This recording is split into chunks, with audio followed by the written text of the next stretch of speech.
Hey, buddy. Good morning, Kelly. Happy New Year. Indeed. Even though we're a few days into it already, but Yeah. still the same. It's not the first week even, but we're doing this Saturday instead of Tuesday. Yeah, Probably what we're doing from now on. probably. Alright. Maybe we can get into a habit of disc golf and then doing this I could possibly get behind that. in the 2-month window we have. Yeah. During the season. This whole season. How's your walking training going for your Disney trip? Oh, it's happening. Nice. Making progress. Excellent. Feeling a lot more walkable. When do you take off? Monday, Martin Luther King Day. So not this coming Monday, but the Monday following. So a couple big Mondays for you. Yeah.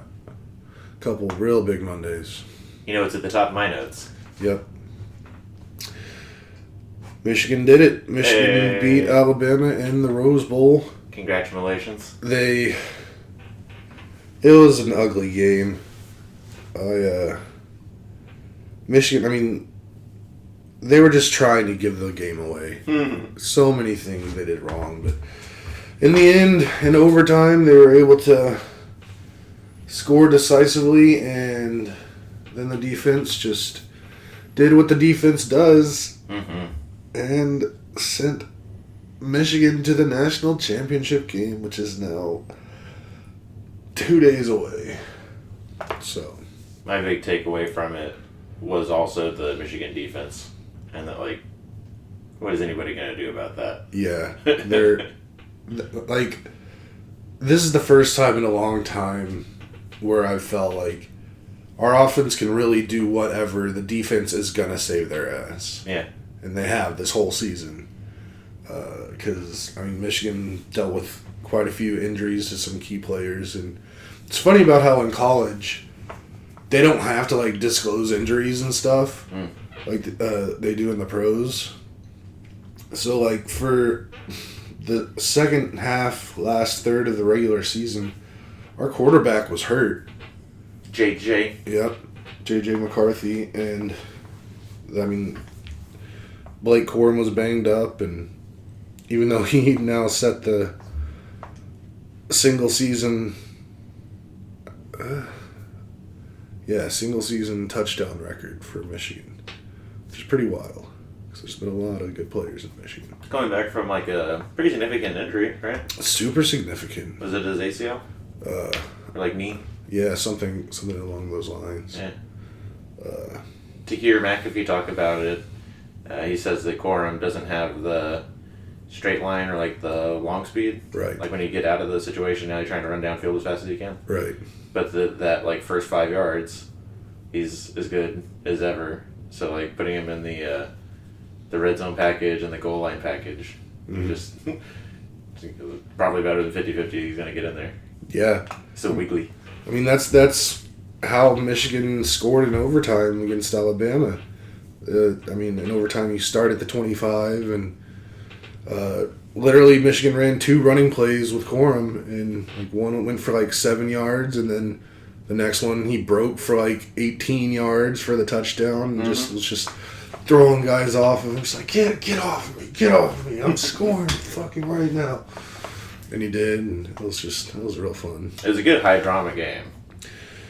It was when it went in. I think Alabama was only down 3 going into the half, and I was like, oh, because Nick Saban is he'll come out of the second half with a game plan based on the first half. And yeah, and they did. He's a real coach. And they definitely did. They came out, they made the adjustments, and they pretty much dominated the third. Well, I wouldn't say they dominated the third quarter, because Michigan held them scoreless, I'm pretty sure, in the third quarter, which is I think this season they've only let one team score in the third quarter or during one game. So yeah, but that's the thing. Michigan's a good second half team too.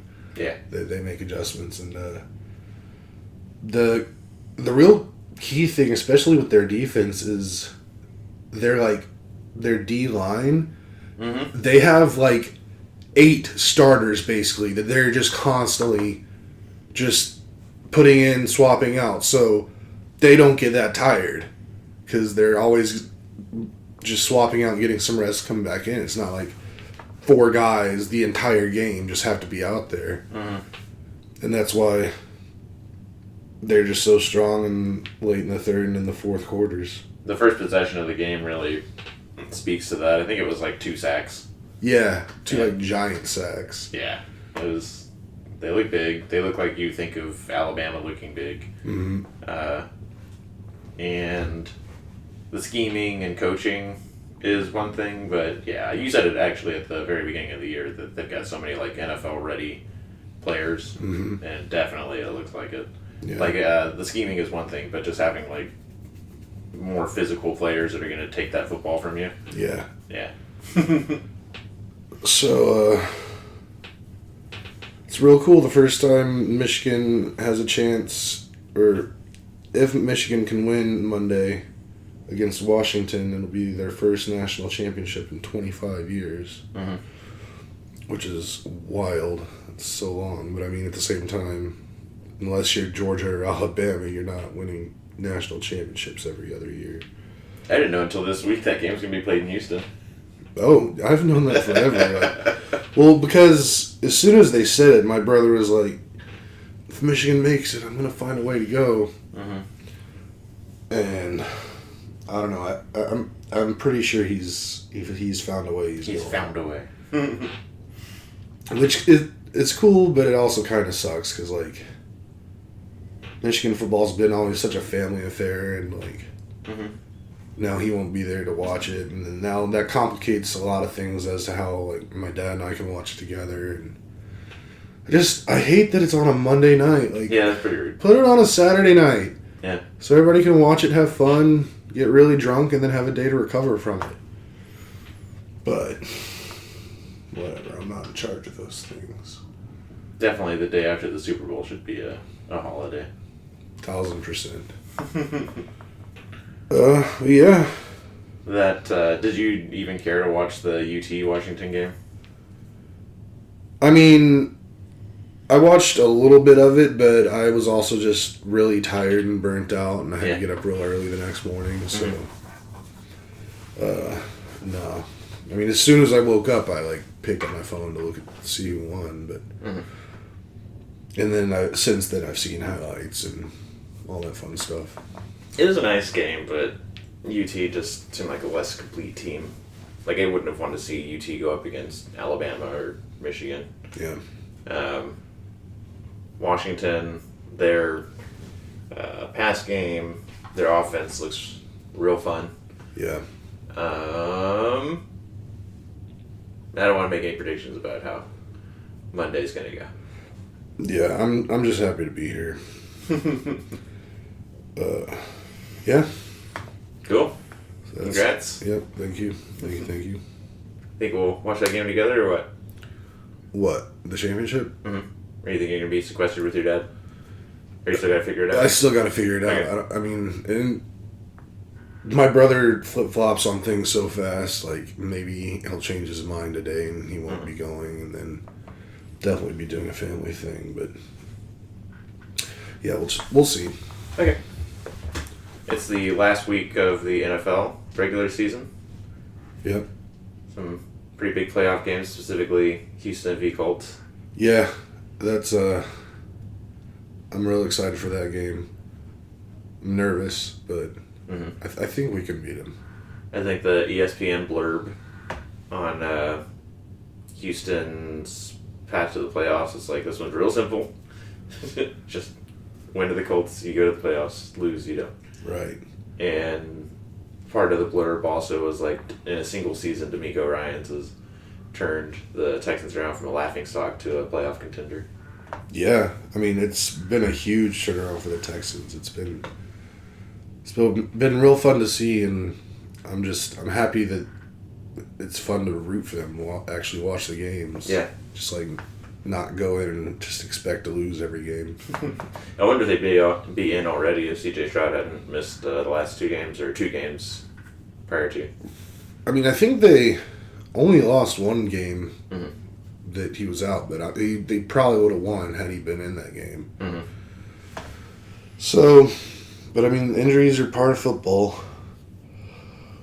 which is kind of brutal. But I mean, it's very brutal. But it's part of the game.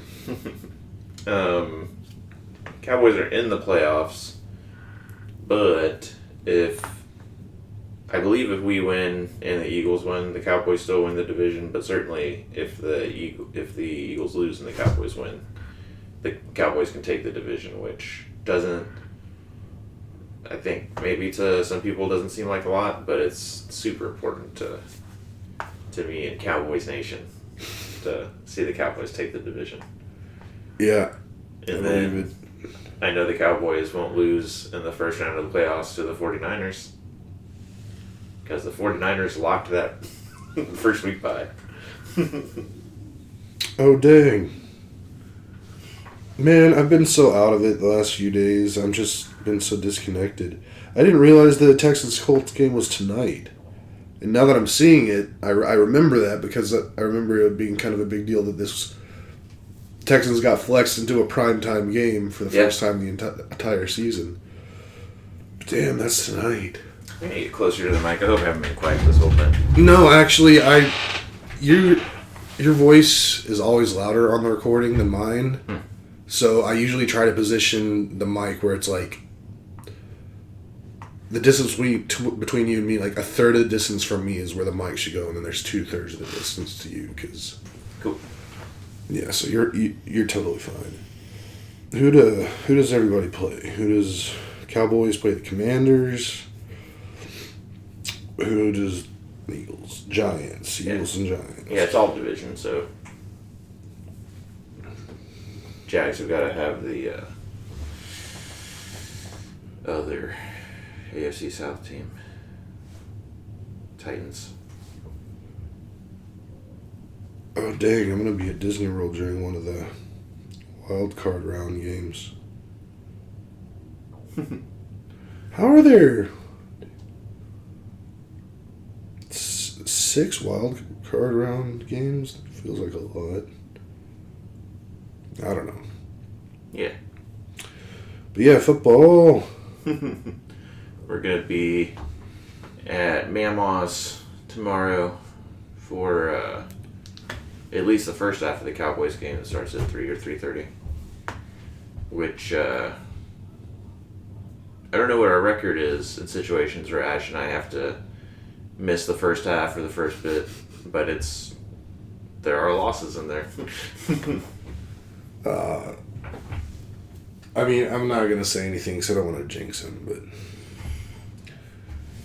I feel like Cowboys have a real solid chance of winning tomorrow. Alright. That's real football talk. Yeah. Fantasy football talk. Yeah. Tony is the first 3-time champ. 3-time champ. I was looking at those rosters going into it, and it's funny to me. We have 6 teams go to the playoffs. Yeah. And Tony and Brian represented the 5th and 6th seeds. Yeah. For as stacked as my roster was, Tony had to choose between playing Joe Flacco or Jordan Love. Yeah. So not superstar quarterbacks. I think he had Zach Charbonnet, who maybe Kenneth Walker even played last week. Yeah. And so we're talking like second stringers. Brian having Chuba Hubbard as a starter. That's just seems to be how it always goes. Is it's never the maybe not me this year. Stephanie and Corey were like the top 2 coming in, but neither of them won either. Right. And then last year it was you with Derrick Henry and Cooper Kupp. Right, that was last year, or was that the year before? Pretty sure it was last year. Yeah. But it seems like the people with these like kick-ass rosters that did so much damage all season. It's always the guys limping in that figure it out. Yeah. I don't really understand it myself. But it's just how it goes. So you got to aim for pretty good, but not too good. Right. So we will I don't know. Tony's close enough that I, or both of us could drive there and super glue that nameplate on there. That's what we do, right? It's not even super glue. The nameplates come with like a super powerful just strip on the back you peel off, and then you just stick it on. I might go there and high five him, take him to Los Cucos or something he can actually eat.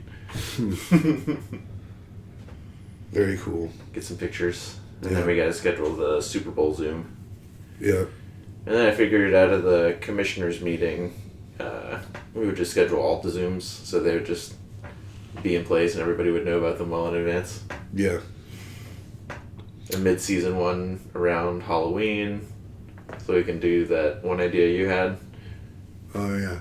And then we just have the 3. Yeah. I support it. Fantasy football. It's sad it's over. I'm sad it's over too. It was a good season. Or entertaining season. Yeah. So how many leagues did you win? I got 3rd in 2 of them. Which was enough money to recoup what I put in. Okay. Yeah. But, I wanted to do much better. I remember you having very high expectations for this. Thinking about even turning this into a full-time job. Mm-hmm. Guess what? I still have those ambitions. Heck yeah. Slightly refined, I think, going places. Alright, so that's football talk. Sports talk complete. One of the things we did before the New Year's wrapped up, I believe, Jared took us to, I don't even know the name of it, that Brazilian pizza place we were talking about. Yeah. There's a D involved. Maybe. De Blasio's. No. I don't. Danucci's. Oh, is it Danucci's? It's not Danucci's. But Danucci's is a real place. I mean, there's Ben DiNucci, the quarterback. Brazil. No, not that. Brazilian pizza. DeLuca. DeLuca. Yep, DeLuca Gaucho pizza. I liked it. I was really impressed. I mean, I'm glad I went. I enjoyed it, but I probably would never go again. But it's not because of the food. No. Just the service was just super slow. Mm-hmm. Like, I don't know if it's because we were there like pretty much right when it opened, but like from the time we sat down to the time we got our first slices of pizza was like almost like 30 minutes, which is ridiculous. 3 meatballs for 3 people. Yep, and Here's your appetizer. And literally just arugula with like some like lemon squirted on it as a salad. Like that was the dumbest salad I've ever seen in my life. But you don't want to get like breadsticks or some kind of appetizer that's going to fill you up either. But the thing is, for me, from a restaurant perspective, I would absolutely, like, if I was the restaurant owner, I'd definitely have, like, free breadsticks and stuff out there just to try to fill people up on the cheapest stuff you can make so they can't eat all that much pizza. And then, even once the pizza started coming out, like, if you didn't hear when we talked about it before we went, it's like a Fogo de Chao situation where, like, people are just walking around with food and they come by and they ask you if you want some, and so a person would come by with a pizza and ask us if we want a slice, and if we did, they'd put it on our plate and then go. But like the time between visits from people with pizza was like, I did the math and it was like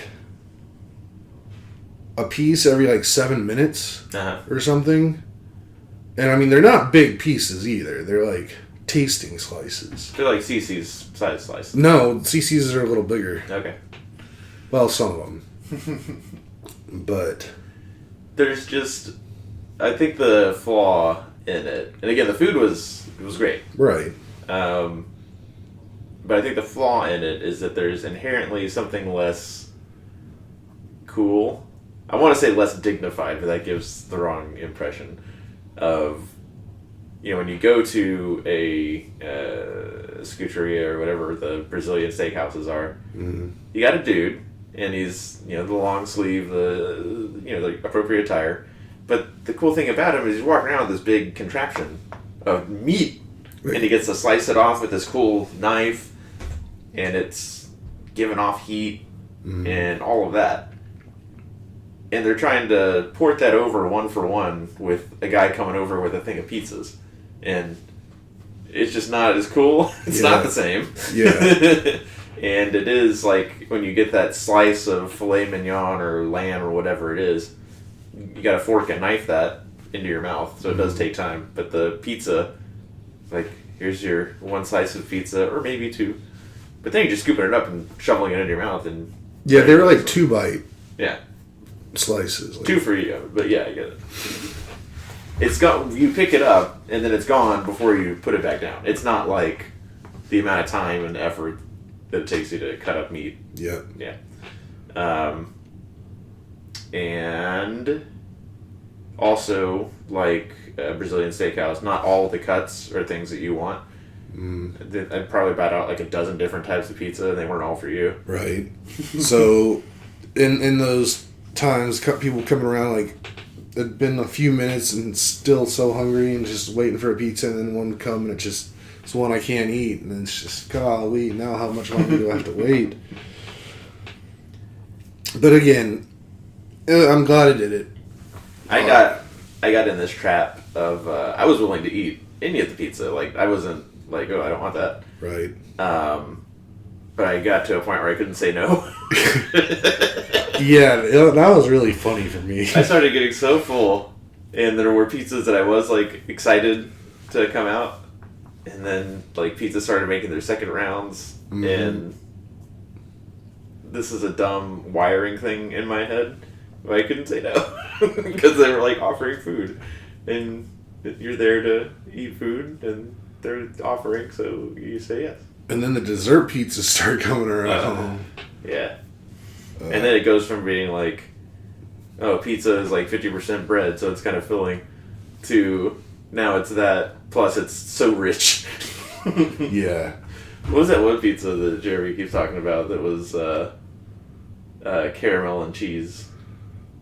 Oh, Dolce de leche? Yeah. With like actual like mozzarella cheese. Mm-hmm.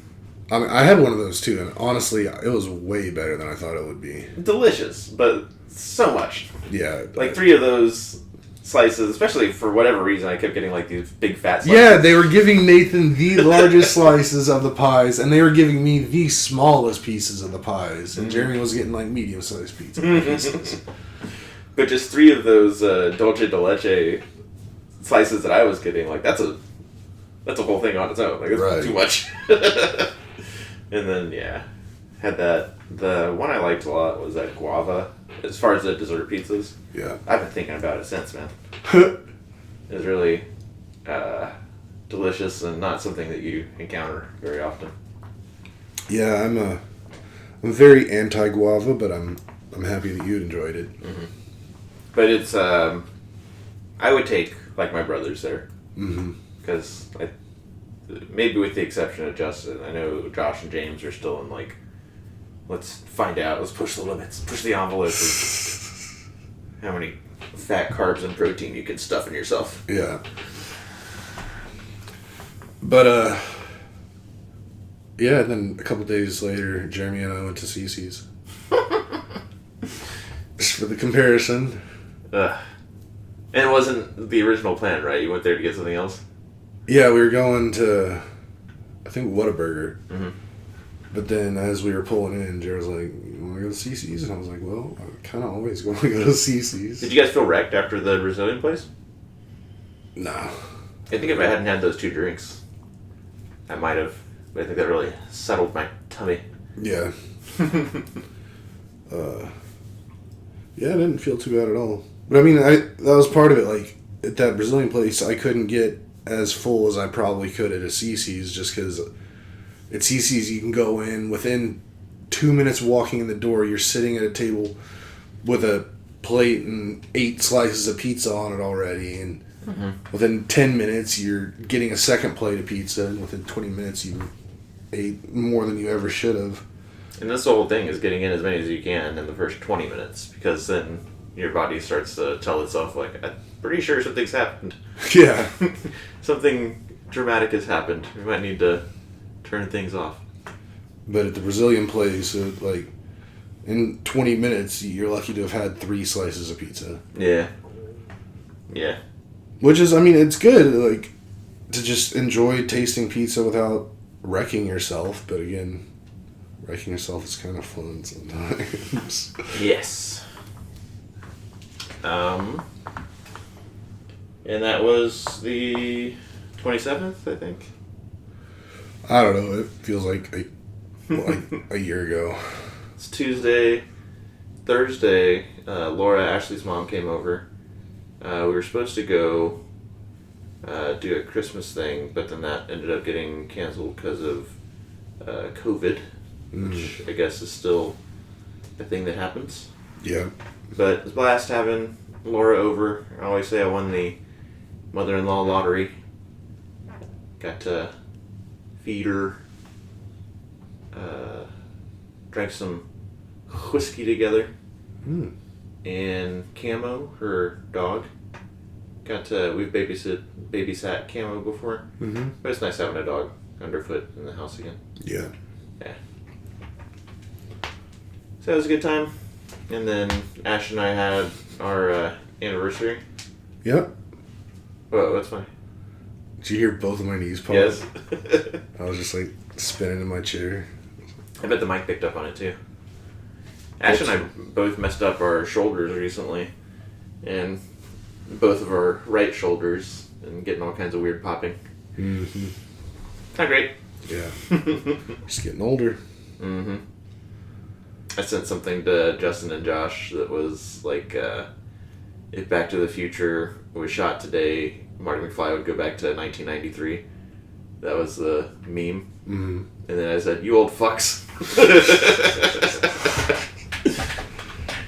Silly. Yeah.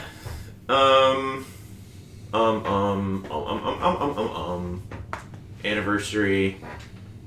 I had to go through the entire list of media that we did, but we've gotten into a groove since COVID and not going out for New Year's of just watch a movie kind of around sunset, so it's like light out and then dark out when the movie ends. Mm-hmm. And this year we watched A Haunting in Venice, which is part of that Agatha Christie, Hercule Poirot, those movies of like Death on the Nile, Death on the Orient Express, those movies. Yeah.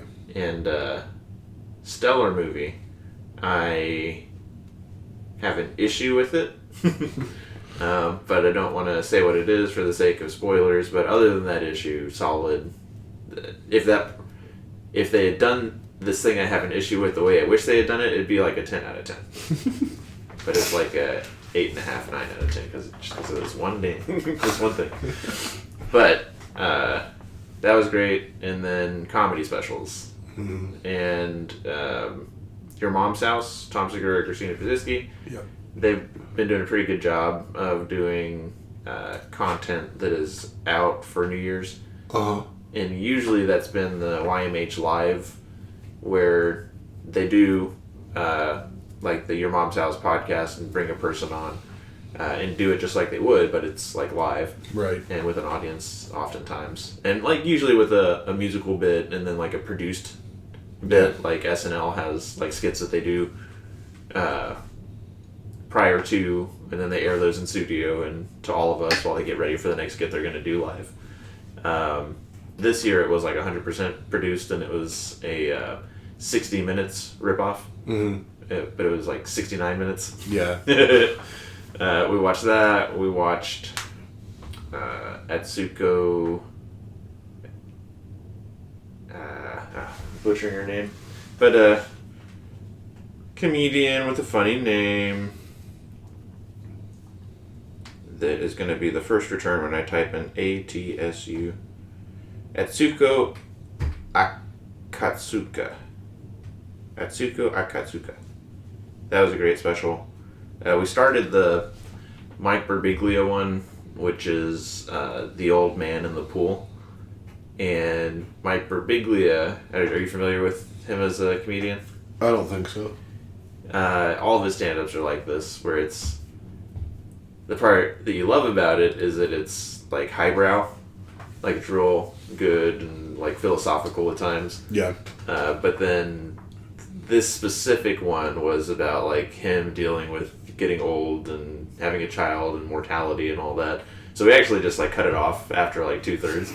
And, like, this is going down, huh? Because it would do the roller coaster thing of, like, hi, to, like, oh, that's an excellent joke. And then literally, like, the lights would change and he would get into, like, a philosophical stance. Like, the body language would turn down and then the subject matter would get darker. And you're like, cut that off. Yeah. Yeah. And then we watched one more that I can't remember. But we watched... Oh, no. Okay, it was 69 minutes. Because I said, like, we watched 2 2/3 comedy specials. And that was good. So, yeah, we had a good time. Too much food. I think did I send you guys a picture of the spread? Yeah. Yeah. Had the flowers. The flowers? Or yeah. Petals, or I don't know what you call it. Jeremy was impressed. Yeah. It was a heck of a spread. So it was good. Good New Year's. Similar to Christmas. We're not getting presents, right? No. And we did. Right. I got a sweet Cowboys hat that every year the NFL does like a crucial catch, and they have a design that's implemented into like all the teams, and I got at the beginning of the season, the first time you see it, I was like, oh, that's not every year is it a jam, but this year it was good, so I was like, yeah, I like that, I want that, and I actually remembered that. And then the 14-year anniversary, the traditional gift is ivory. Yeah. But that goes back to like when it was okay and acceptable to kill an elephant and shape its tusk down or whatever. Right. So the modern one, at least according to the knot.com, is gold. So I got her a fleece jacket that was cream, but you could say it was ivory, with like gold accents. Mm.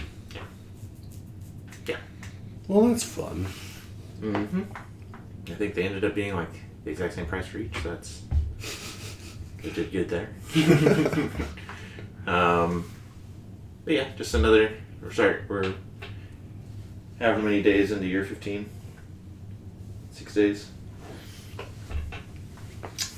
Heck yeah. Doing good. Feeling good about it. Heck yeah. Alright, what else? Yeah, what else? I don't know. After we did the last episode of 2023, you're like, we should do a 2023 recap.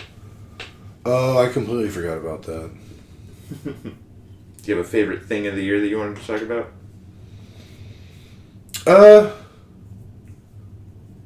I mean, I'm even trying to remember what I was thinking when I originally came up with it. I mean, I know, like, I have a favorite book of the year that I read. I know I have a favorite album of the year.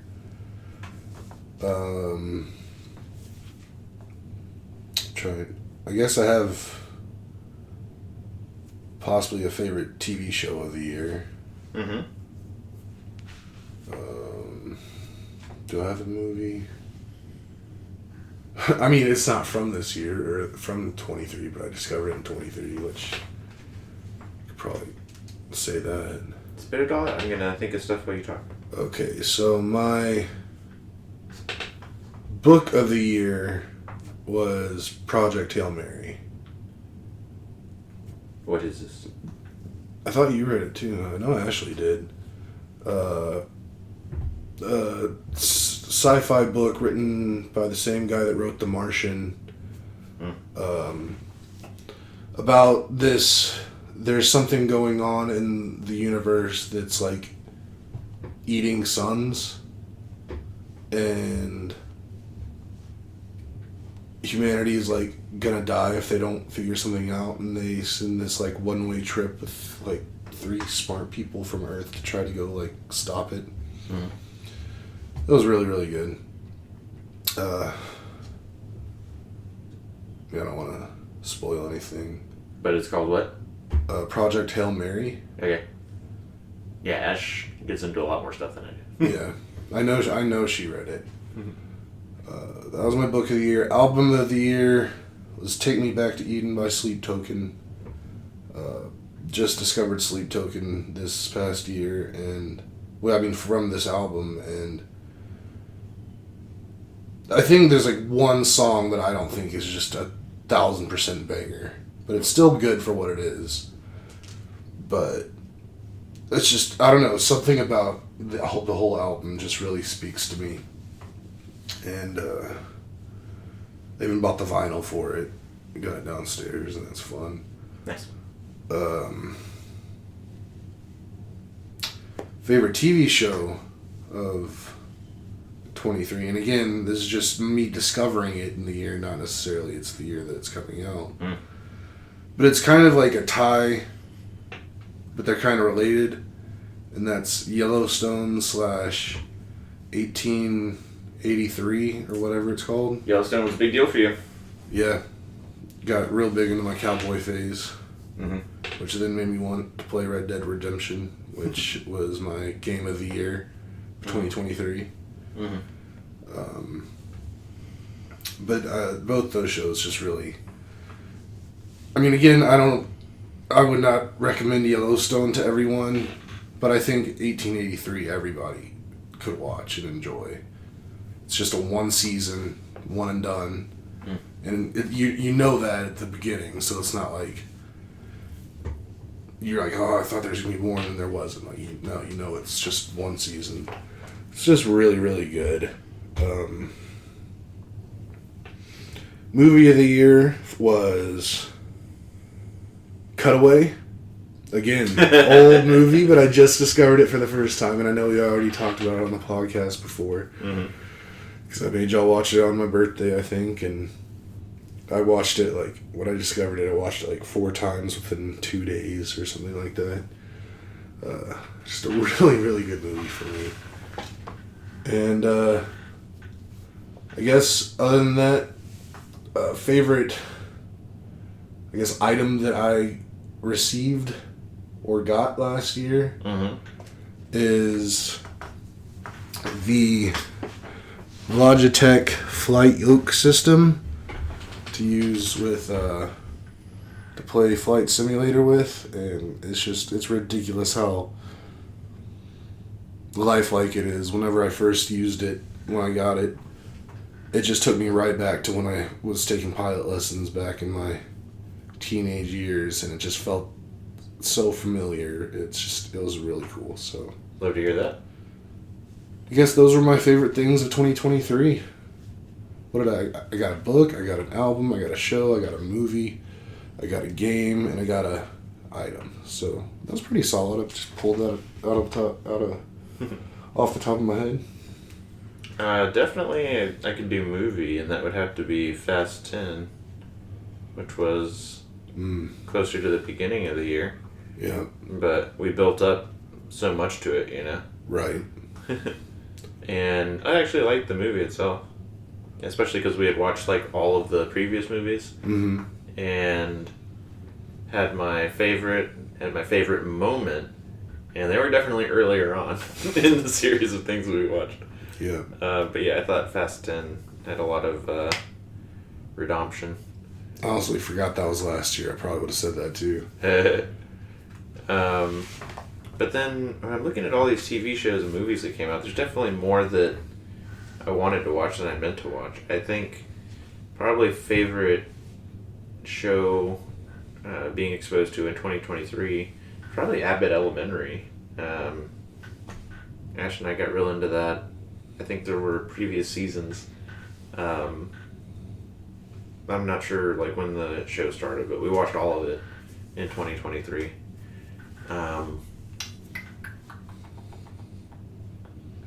Yeah. And then Ash and I were talking about this a couple days ago. Just memory generally. Mm-hmm. Like recent memory for me kind of begins with the Colorado trip. Yeah. And it's like, what happened before that? I don't know. Colorado seems like it was kind of distant at this point. Yeah. But definitely prior to that was like all the lead up to football. You know, Ash and I were watching USFL games. I feel like it just like, when I look at the photos and stuff of prior to Colorado, it's all work. It's work trips. It's going to DC. It's going to those different conventions and whatnot, trade shows.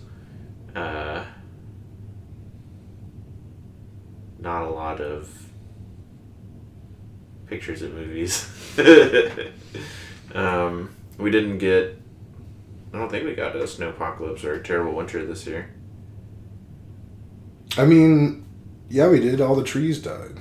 Okay. Yeah. So it never snowed, but it rained and then froze. Yeah. That was pretty bad. I'm seeing Thai food. Yeah, it's all pictures of like working food.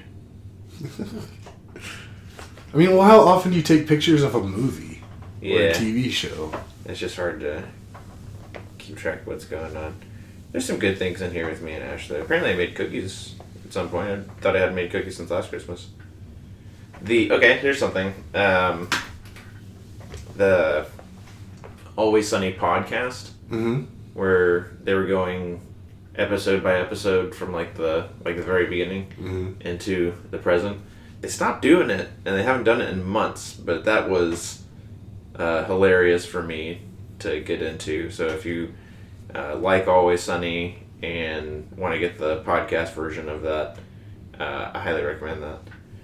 But I think definitely like a top 3 highlight of the year, now that I'm going through my photos, is brunch at the Stanley Hotel, like right outside the Rocky Mountain National Park. Just how like geeked Ash was and the experience itself. That might be like the emotional high, the high of highs of the year, is getting out to Colorado and love you and Jer, connected with you and Jer like days later. But it was good just to have like me and Ash, For sure. states and states away from anybody that we know. Yeah. And just doing it up big in the mountains. 2023. Yep. May we forget about most of it. Indeed. Okay, I'm good if you are. Yeah, I got nothing else. Next week we'll be talking hopefully about Michigan being national champions. Hopefully. I'll definitely be talking about brisket. Kind of in a brisket cycle mode process right now. Like I trimmed and spiced the brisket for Grandma's Christmas tomorrow before I came over here. So that's gonna sit in itself until I put it on the smoker at like 7.